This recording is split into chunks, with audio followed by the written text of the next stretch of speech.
네, 오늘은 종으로 살지 말라 자녀로 살라, 종으로 살지 말라 자녀로 살라라는 제목으로 하나님 말씀 전하도록 하겠습니다. 한국의 기독교가 많은 비판에 직면하고 있습니다. 많은 그리스도인들이 그리스도인답지 못한 모습을 보여서 믿지 않는 사람들로부터도 많은 비판을 받고 있죠. 잘못된 걸 잘못했다고, 잘못한 걸 잘못했다고 고치라고 하는 것은 당연할 겁니다. 그런데 문제는 그러한 잘못들이 일어나는 원인으로 종종 은혜 구원 교리가 지목되고 있다는 거예요. 우리의 공로가 아니다, 행동이 아니다, 오직 그리스도를 믿기만 하면 그 보혈의 피로써 그저 값없이 은혜로서 구원받는다 하는 게 너무 강조되다 보니까 성도들이 행위에, 선한 행동, 선한 삶에 너무 신경을 쓰지 않는다는 게 그런 비판의 요지예요. 여기에 대해서 신학적으로 얼마든지 반박이 가능하겠지만 그걸 떠나서 자 그럼 어떻게 할 거냐, 어떻게 하자는 거냐, 그럼 아예 반대로 그냥 공로로 구원받는다고 얻어낸다고 할 수 있냐 하면 또 그것도 곤란하잖아요, 그쪽도. 그러니까 이제 너무 강조되어서 문제다 하고 문제를 항상 애매하게 끌고 갑니다. 그러면서 두 가지 방법이 쉽게 제시돼요. 첫 번째는 그래, 한번 은혜로 구원받고 한번 구원의 확신이 있던 사람들은 다시 하나님이 포기하지 않으시고 이거를 너무 강조하지 말라는 거예요. 그러니까 마치 야, 너 계속 그렇게 빗나가면 혹시 몰라, 구원 그렇게 확신 못해, 너는 확신할지 몰라도 너도 니는 확신한다 생각하지만 실제로 아닐 수 있어, 이렇게 겁주는 방향이 있어요. 하나는 그렇게 행위를 잘못하게 하면 구원도 흔들릴 수 있고 현실에서도 많은 어려움이 올 수 있고 이렇게 겁주는 게 있고, 또 하나 반대편 방향은 어떻게 보면 전통적인 방법이에요. 상급론으로 가는 겁니다. 구원은 은혜로 받는데 그 다음에 하늘나라에서 누리는 그 복은 행위로 받는다, 이런 식으로 체계를 구성하는 거예요. 그래서 예수님 믿어서 구원은 받지만 그대로 못되게 살면은 구원은 구원인데 부끄러운 구원이니 지푸라기 구원이니 하고 하늘나라에서 상급이 없어서 부끄러워한다, 이렇게 얘기합니다. 그러니까 결국 두 가지 방향이에요. 행위를 강조하기 위해서, 선한 행동을 강조하고 윤리를 강조하기 위해서 겁을 주거나 보상으로 꿰거나 하는 겁니다. 그런데 이거는 사실 우리가 받아들일 수 없는 방법들이에요. 둘 다 누가 하는 겁니까? 종이 하는 거예요. 종의 윤리고 종의 도덕이에요. 너 말 안 들으면 때려줄 거야. 대신 말 잘 들으면 맛있는 거 먹여줄 거야. 이거는 종이 움직이는 원리예요. 우리도 물론 우리 자녀도 물론 부모에게 혼이 나기도 하고 상을 받기도 하지만 자녀된 우리의 모습은, 우리의 행동 원칙은 그것보단 좀 더 다른 것에 기반해야 될 거예요. 종의 의무와 자녀의 의무가 다르듯 종이 움직이는 모습과 자녀가 움직이는 모습은 달라야 하기 때문입니다. 그것을 오늘 본문 이른바 탕자의 비유를 살펴보면서 같이 나눠보겠습니다. 첫 번째 탕자의 비유에 대해서 제가 가장 먼저 드리고 싶은 말씀은, 이 비유를 제대로 해석하기 위해서는 탕자의 비유라는 이름 자체부터 좀 바꿔야 되지 않나라는 겁니다. 이 비유 이야기의 주체는 탕자, 둘째 아들이 아니에요. 우리는 둘째 아들에 너무 집중합니다. 흔히 부르는 이름부터가 벌써 탕자의 비유 이렇게 부르잖아요. 허랑방탕하여 모든 걸 잃어버린 다음에도 아무것도 없이 돌아가면 받아주신다, 이렇게 탕자의 입장에서 아무것도 없어도 다 날려먹어도 그냥 돌아가기만 하면 받아주셔, 이런 쪽의 내러티브에 너무 집중해요. 그러다 보니까 이제 이게 그래 막 살아도 회개만 하면 돼 하고 진짜로 좀 도덕적인 해이가 일어나는데 영향을 안 미친 건 아닌 것 같아요. 미쳤을 겁니다. 좀 더 세상 누리면서 슬렁슬렁 예수 믿다가 나중에 제대로 믿고 천국 가겠노라고 입 밖으로는 잘 얘기 안 하지만 마음 한구석엔 은연중 그런 생각 가지는 사람 은근히 많아요. 문제입니다. 이게 바로 탕자의 비유를 탕자의 입장에서 해석하는 것이 여기에 어느 정도 영향을 미쳤을 것 같아요. 또한 그렇게 둘째 아들의 초점을 맞추고 그가 아버지께로 돌아가는 돌이킴에만 집중하니까 그 돌이킴에 지나친 의미를 부여하는 경우도 있습니다. 봐라, 둘째 아들 봐라, 다 깨진 심령, 상한 심령 얘기하면서 다 내려놓고 겸손하게 종으로라도 여겨달라고 오지 않냐, 낮은 마음, 겸손한 자세, 이렇게 항복함, 이렇게 얘기하면서 첫째 아들의 완악함과 비교해요. 첫째 아들 잘 믿는 것 같지만 오히려 거기가 오히려 돌이킴이 없고 교만한 백성이고, 그래서 그게 오히려 더 망할 놈이고, 이런 식으로 설교도 많이 들었습니다, 솔직히. 하지만 둘째 아들의 다시 생각해 보면, 곰곰이 살펴보면 둘째 아들의 이른바 돌이킴이 귀환이 그렇게 높이 평가받을 만한 것인가 하는 건 결코 아닌 것 같아요. 사실 그가 왜 돌아왔죠? 왜 돌아왔습니까? 그냥 어쩔 수 없이 돌아왔어요. 당장 굶어 죽을 판이니까 등 떠밀려 돌아온 거예요. 가령 그에게 다른 선택지가 있었다면, 이를테면 돼지 먹는 주엽 열매 몇 개 그에게 주는 사람이 있어서 주엽 열매라도 먹고 살 수 있었으면 그는 돌아오지 않았을 거예요. 그런 그의 귀환에, 억지로 떠밀린 귀환에 깨어지고 낮아진 마음, 상한 심령의 의미를 부여하는 것은 지나친 해석이에요. 그는 그냥 상황에 밀려서 어쩔 수 없이 돌아오게 된 거예요. 거기서 그의 변화, 그의 공로를 말할 수는, 그럴 가능성은 거의 없다고 봅니다. 그러면 탕자의 비유라는 이름 쓰지 말자, 둘째 아들 말고 다른 데에 주목하자. 누구에 주목해야겠습니까? 돌이키는 그가 아니라 그 반대편에서 그를 기다리는 사람, 아버지에 집중해야 된다는 거예요. 먼저 오늘 본문이 속한 누가복음 15장에서 본문의 위치가 어떤지 한번 살펴보겠습니다. 누가복음 15장에는 세 가지 비유가 나와요. 잃어버린 한 마리 양의 비유, 잃어버린 드라크마 비유, 그리고 오늘 본문이에요. 99마리 양 버려두고 한 마리 찾으러 가서 끝내 다시 찾고 기뻐한 이야기. 10드라크마 중 한 드라크마 잃어버렸다가 다시 찾고 기뻐한 이야기. 그리고 오늘 이야기. 그러니까 양이 주인공이 아니고 드라크마가 주인공이 아닌 듯이 이 이야기의 주인공 누구예요? 아버지예요. 오늘 제가 가진 성경에도 표제가 이렇게 나와 있더라고요. 잃은 아들을 다시 찾은 아버지의 비유. 네, 주인공이 누구냐라는 시점에서 탕자의 비유보다 어떻게 보면 이게 더 정확한 제목인 것 같아요. 물론 너무 길어가지고 계속 탕자의 비유로 불릴 것 같은데, 어쨌든 우리가 주목해야 될 것은 둘째 아들이 아니라 아버지의 사랑, 끝내 포기하지 않는 아버지의 사랑이 여기에 메인이라고요. 이 오늘 비유의 목적은, 비유의 의도는 너네들 언제든 돌아오면 받아줄 거야, 그러니까 언제든 내킬 때 돌아와, 이게 결코 아니고, 탕자가 아무리 엇나간다 할지라도 아버지는 결코 포기하지 않는다는 거예요.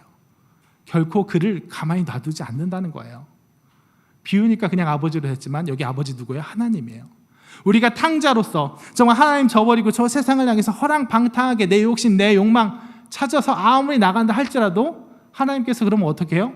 모든 것 망하게 하시고 하다못해 주엽 열매로도 연명하지 못할 정도로 끝에 정말 막판의 막판까지 몰아서라도 다시금 돌아오게 만들고 그때 받아주신다는 거예요.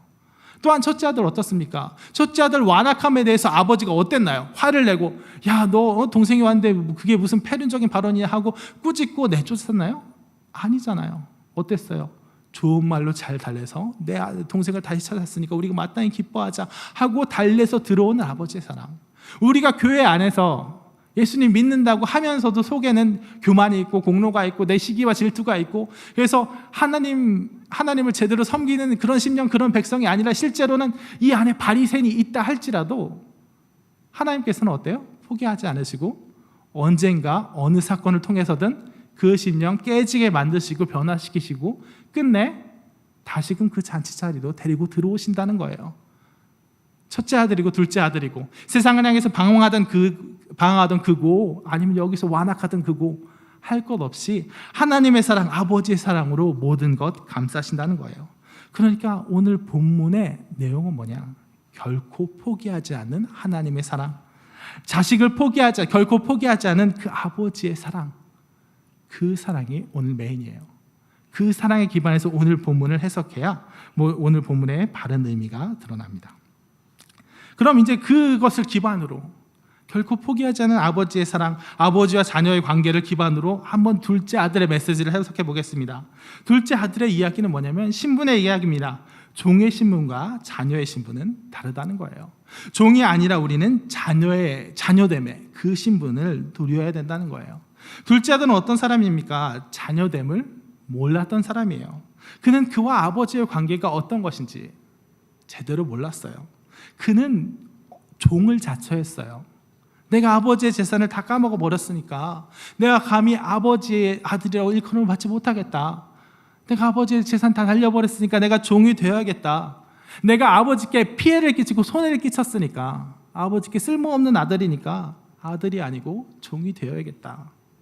이거는 그가 아들과 아버지의 관계를 한참이고 잘못 해석하고 있다는 게 드러나는 겁니다. 종은 쓸모로 판단되지만 자녀는 그냥 자녀잖아요. 태어나면서 이미 자녀고 충분히 자녀입니다. 굳이 근거를 들자면 자녀를 당연히 사랑하는 부모의 그 사랑이 근거예요. 그렇기 때문에 그는 아버지께 돌아가면서 종을 자처할 필요가 없었어요. 그가 아버지가 자신을 얼마나 사랑하는지, 아버지와 자신과의 관계가 어떤 관계인지 알았다면 좀 더 당당하게 갔을 거예요. 그리고 아버지 죄송합니다, 내가 죄를 지었습니다 하는 그 죄의 내용이 달랐을 거예요. 둘째 아들이 지금 사과한 거 뭐예요? 제가 죄를 지었습니다, 자격 없습니다 얘기한 거 뭐예요? 왜? 돈 날렸으니까. 돈 날렸으니까 죄 지었다고 생각하는 거예요. 만약에 그가 어떻게 허랑방탕하다 어떻게 운이라도 얻어 걸려갖고 돈 많이 벌었다, 그러면 자기 죄 안 지었다 생각하고 아버지 제가 이렇게 성공했습니다, 보십시오, 제가 말했지 않습니까? 좀 믿어주시지 그랬습니까? 하고 의기양양하게 점령군처럼 근위완양했을 거예요. 하지만 그는 지금 뭐가 죄인지 몰라요. 뭐가 잘못인지 몰라요. 그의 진정한 죄, 그의 진정한 잘못 뭐예요? 돈 날린 거예요? 아니에요. 아버지를 저버리고 떠나간 게 잘못이에요. 자기 욕심, 자기 욕망, 자기가 하고자 하는 그곳을 향해서 아버지를 떠나가 아버지께 걱정, 근심을 끼치게 만들고 아버지의 입으로부터 내가 이 자식을 잃었다가 다시 찾았다, 죽었다가 다시 살아났다 하게 만들 정도로 아버지를 비탄하게 만든 것, 아버지의 관계를 끊어졌던 게 바로 이 둘째 아들의 진정한 죄예요. 마찬가지예요. 우리가 죄를 지었다 함을 좀 제대로 생각할 필요가 있어요. 우리 많이 죄를 짓죠. 우리가 죄를 많이 져요. 근데 그 죄의 진정한 의미는 뭐냐면 이 세상이 말하는 죄의 의미랑 달라요. 세상이 말하는 죄의 의미는 뭐예요? 피해와 손해예요. 결과예요. 누구에게 피해를, 누가 때렸어. 그래서 그 사람이 아팠어. 상처가 났어. 피해를 봤어. 손해를 봤어. 그걸 죄라고 불러요. 그 결과만 죄라고 불러요. 하지만 우리가 하나님 앞에서 우리가 죄를 말할 때 제일 중요한 건 뭐예요? 하나님과 우리의 관계가 깨어지는 것, 우리 가운데 있는 하나님의 형상이 망가지는 것, 우리가 하나님이 원하시는 그 길이 아니라 다른 길로 떠나서 하나님의 뜻을 저버리는 것, 그게 바로 죄란 말이에요. 그러니까 우리가 주목해야 될 것 뭐예요? 관계예요. 하나님과 우리의 관계입니다. 돈을 날린 거 괜찮아요. 우리가 어쩔 수 없이 넘어지고 낭망하는 거 괜찮아요. 그때 우리가 회개해야 될 거 뭐예요? 하나님과 우리의 관계 회복이고 우리의 시선은 하나님이 우리를 얼마나 사랑하시는지 거기에 달려 있어야 된다는 거예요. 그래서 우리는 종이 아니라 자녀됨으로써 하나님께 늘 자녀됨으로써 하나님께 나아야 된다는 거예요. 내가 주인에게 손해를 끼친 종으로서가 아니라 내가 아버지의 그 사랑에 내가 부응하려고 노력하지만 늘 부족하고 그럼에도 불구하고 아버지께 용납당하는 그 자녀로서 언제나 긍정당하고 포기당하지 않는 자녀로서 그 자녀됨을 누리며 아버지께 나아가야 된다는 거예요. 이 둘째 아들은 단 한 번도 자녀가 아닌 적이 없어요. 이 둘째 아들은 죄를 짓고 아버지께로 멀어졌지만 아버지와 관계가 희미해진 것 같았지만 그는 결코 자녀의 신분을 잃어버린 적이 없어요. 그가 돌아왔을 때 아버지는 비로소 그 돌이킴으로 인해서 그를 용서하고 그에게 자녀의 신분을 회복해 주신 게 아니에요.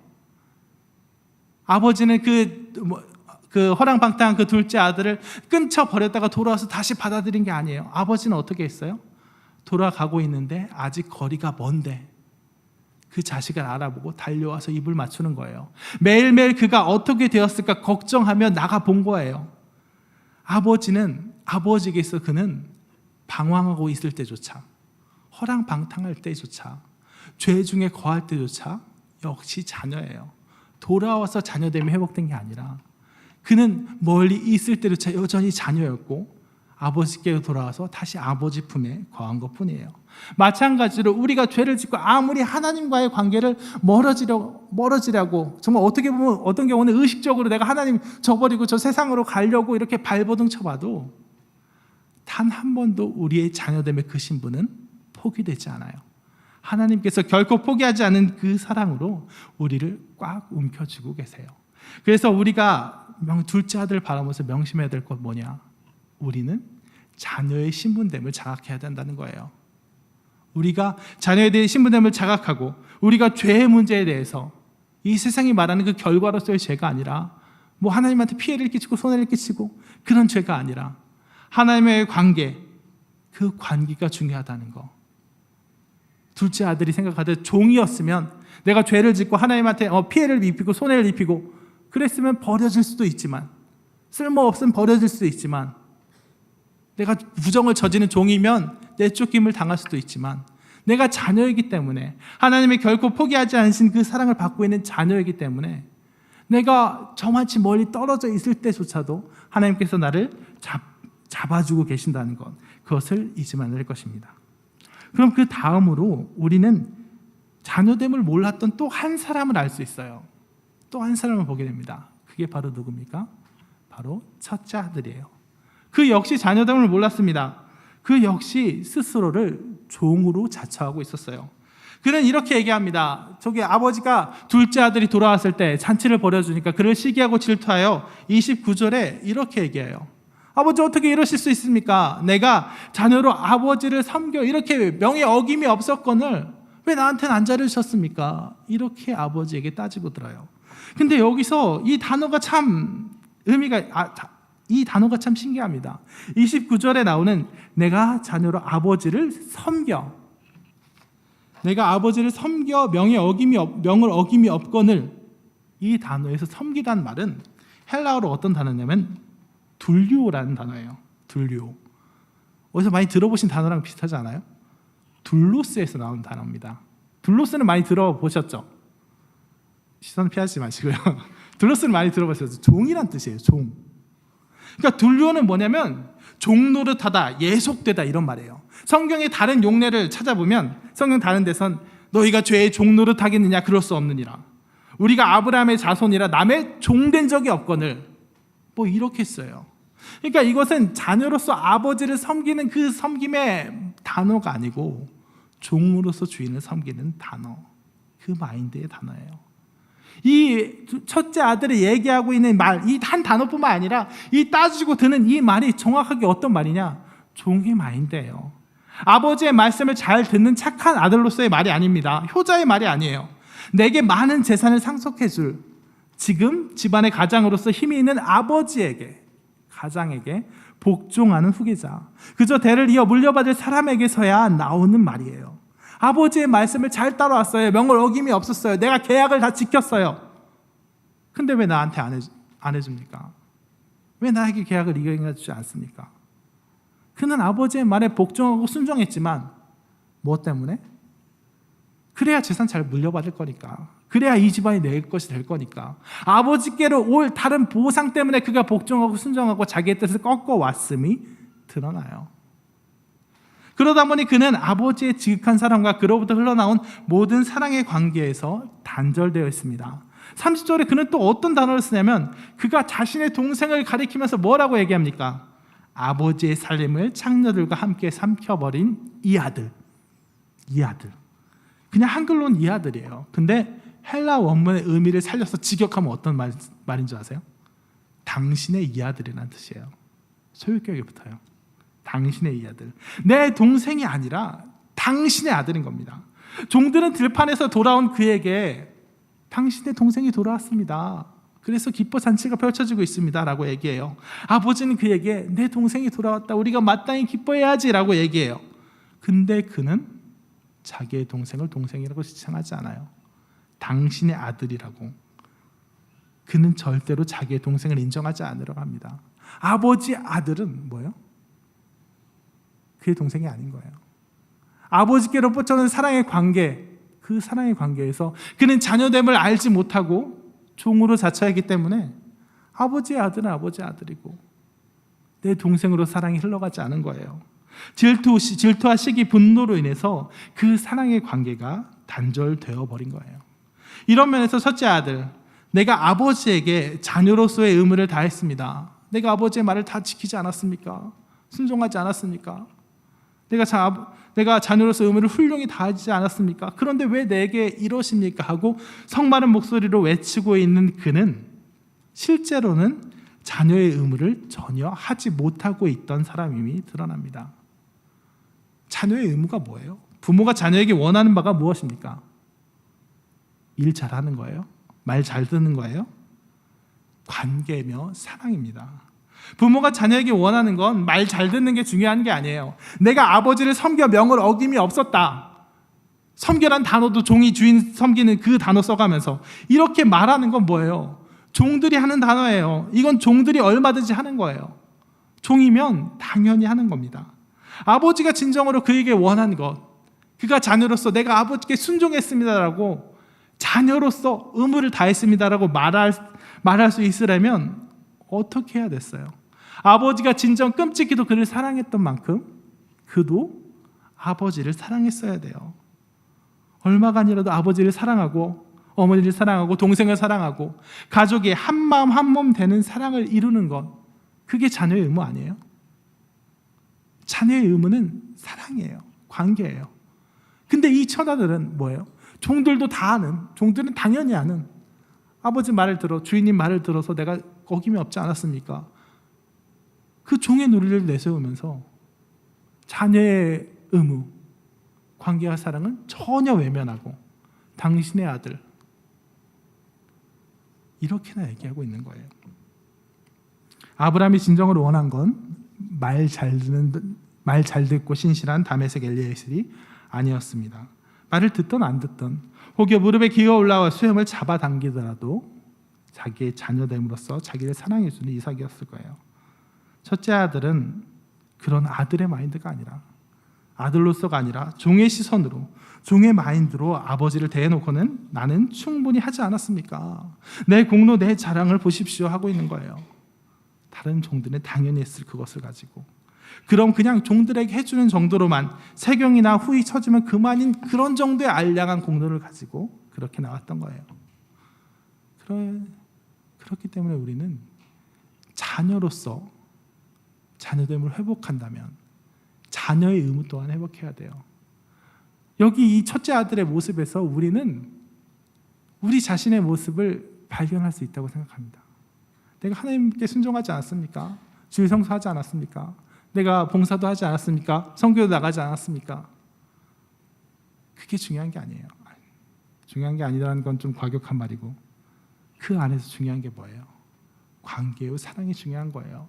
우리가 하나님 앞에 내세울 수 있는 거, 그 공로 내세울 수 있는 어떤 일들 없습니다. 일로서 내세울 수 있는 공로는 없어요. 우리가 하나님 앞에 내세울 수 있다는 건 오직 하나, 사랑이에요. 그래서 아버지는 그에게 이렇게 얘기하잖아요. 네 의무를 다해야 되지 않겠니? 너 네 동생을 동생이라고 불러야 되지 않겠니? 내 동생이 돌아왔다. 죽었다가 살아난 동생이다. 그러니 마땅히 기뻐해야 되지 않냐?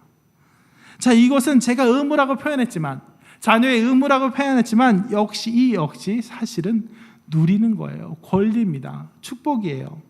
아버지는 뭐라고 얘기해요? 그를 달래면서 뭐라고 얘기합니까? 너는 나와 항상 같이 있지 않니? 내 것이 다 내 것이지 않니? 여러분, 첫째 아들이 종으로서 자기를 규정할 때는 어때요? 너무나도 치졸해요. 왜 나에겐 염소 새끼 하나도 안 주면서 쟤한테 살찐 송아지 줍니까? 염소 새끼 하나 받지 못해서 서운하고 억울하고 마음의 분노가 치솟는 거예요. 종의 논리에 거하는 사람은 그렇습니다.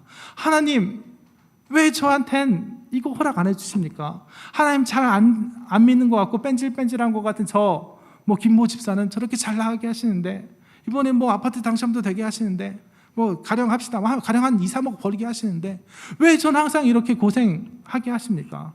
왜 내겐 염소 새끼 안 줍니까? 하지만 그런 첫째 아들에 대해서 아버지는 뭐라고 얘기해요? 넌 나와 함께 있잖니? 내 것이다, 내 것이잖니? 정말 염소 새끼가 왜 필요해요? 뭐 하려고 필요해요? 정말 만약에 첫째 아들에게 염소 새끼가 진정으로 필요했다면 아버지가 안 줬을까요? 만약에 첫째 아들이 누구 쳐갖고 합의금이 필요했다, 아니면 병에 걸려서 치료비가 필요했다, 안 줬을까요? 하다못해 첫째 아들이 아버지 저 진짜 친구들이랑 놀고 싶은데 염소새끼 하나 주면 안 됩니까? 하고 진짜 말했으면 좀 웃긴 얘기지만 줬을 거예요. 둘째 아들이 아버지 살아있지만 나 유산 갈라주세요 했는데도 준 사람이잖아요, 아버지가. 첫째 아들은 뭐예요? 아버지는 이미 그에게 주고 있어요. 내 것은 다 내 것이다 하고 다 주고 있어요. 다만 왜 염소새끼가 그에게 주어지지 않았던 거예요? 필요하지 않았으니까요. 그게 필요하지 않았으니까요. 우리는 불평합니다. 하나님 왜 우리에게 염소새끼 안 줍니까? 불평해요. 왜 안 줘요, 하나님이? 인색해요? 아니면 하나님이 줄 염소새끼가 없어요? 줄 2, 3억이 없어요? 안 필요하니까 안 주는 거예요. 아멘. 이거 줘봤자, 이 염소새끼 줘봤자 너한테 유익하게 쓰이진 않고 오히려 더 망하니까 안 주는 거예요. 그러면서도 정말 간절하게 원하면 그래 한번 봐줘와라 하고 주기도 해요. 그런데도 불구하고 우리는 그런 하나님인데도 사실 이미 우리는 다 받고 내 것이 다 내 것으로 돼 하고 받고 있는데도 정말 하나님의 이 만유에 주신 하나님이 네가 필요한 건 내가 다 알아서 주고 있어. 널 내가 예배한 가장 좋은 길로 인도하고 있어 라고 하나님께서 작정하시고 그렇게 끌어가시고 있는데도 불구하고 하나님과 나의 관계에 딱 단절되어 있고 하나님의 계산 말로는 하나님이 인도하신 대로 가지만 진짜 내심으로 하나님께서 하나님 거 내 거 딱 나눠 있어서 하나님 매덕 땡겨주시면 제가 그거 갖고 내가 내 인생 정말 충만하게 좀 유용하게 쓰겠습니다. 근데 왜 안 주십니까? 이렇게 나눠버리고 있다고요. 하지만 뭐예요? 자녀됨을 회복한 순간 내 것이다 내 것이로 돼 하는 하나님의 말씀을 듣는 순간 내게 필요한 것 하나님께서 이미 다 주고 계시는 것 얻어내고 정말 얼마가 얻어내서 내 마음대로 쓰는 것이 아니라 하나님께서 그것이 진정으로 우리에게 필요하다면 얼마든지 주실 수 있다는 거. 중요한 거 그거 내 손에 당장 쥐어지는 게 아니라 하나님께서 우리를 이끌어 가시는 거라는 거. 그거 깨닫는 순간 염소새끼 하나 둘에 연연하지 않는 거예요. 그리고 그렇게 하나님의 관계가 회복되면 어떻습니까? 새로운 평안과 기쁨이 생겨요. 그렇게 첫째 아들이 아버지와의 관계가 회복되고 사랑이 회복되고 그래서 그걸 통해서 그로부터 흘러나온 모든 사랑의 관계들이 회복돼서 내 동생이라고 둘째 아들 부를 수 있게 되면 어떻게 됩니까? 둘째 아들이 돌아온 이 사건이 왜 쟤한테 살찐 송아지를 줍니까? 하고 시기나 질투가 있고 그 다음에 나에게 염소새끼 하나가 간절해지는 그 어리석은 사건이 어떻게 변화가 돼요? 사랑이 회복되고 그 동생됨이 회복되면 어떻게 변화가 돼요? 뛸 듯한 기쁨이 그에게 찾아왔을 거예요. 그가 진정 동생을 사랑했다면 아버지를 사랑하고 동생을 사랑했다면 그가 결코 경험해보지 못한 그 기쁨 아버지가 지금 방방 뛰면서 동생을 끌어안고 입 맞추고 뭐가 저렇게 좋다고 하고 자기가 그 눈꼴시게 바라봤던 그 아버지의 기쁨에 자기도 참여할 수 있었을 거예요.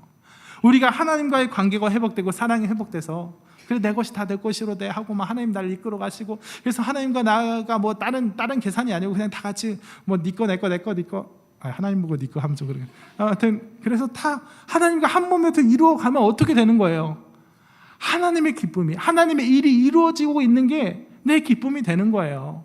내가 뭐 봉사했습니다. 사역했습니다. 대만 선교 갔습니다. 고성 선교 갔습니다. 그게 하나님과 나 계산이 따로 있어서 하나님한테 잘해 드렸으니까 뭐 보니까 기분은 좋더라고요. 뿌듯하더라고요. 근데 계산은 하셔야죠 하고 이렇게 그러니까 축복 주셔야죠 이런 계산이 아니라 그래서 이거 뭐 축복 받은 것 같으면 좀 기쁘고 막 그런 염소새끼 몇 마리로 아둥바둥 그게 아니라 하나님과 내가 지금 한 몸이 됐으니까 한 계산이 됐으니까 사랑으로 하나로 묶였으니까 달라지는 거예요.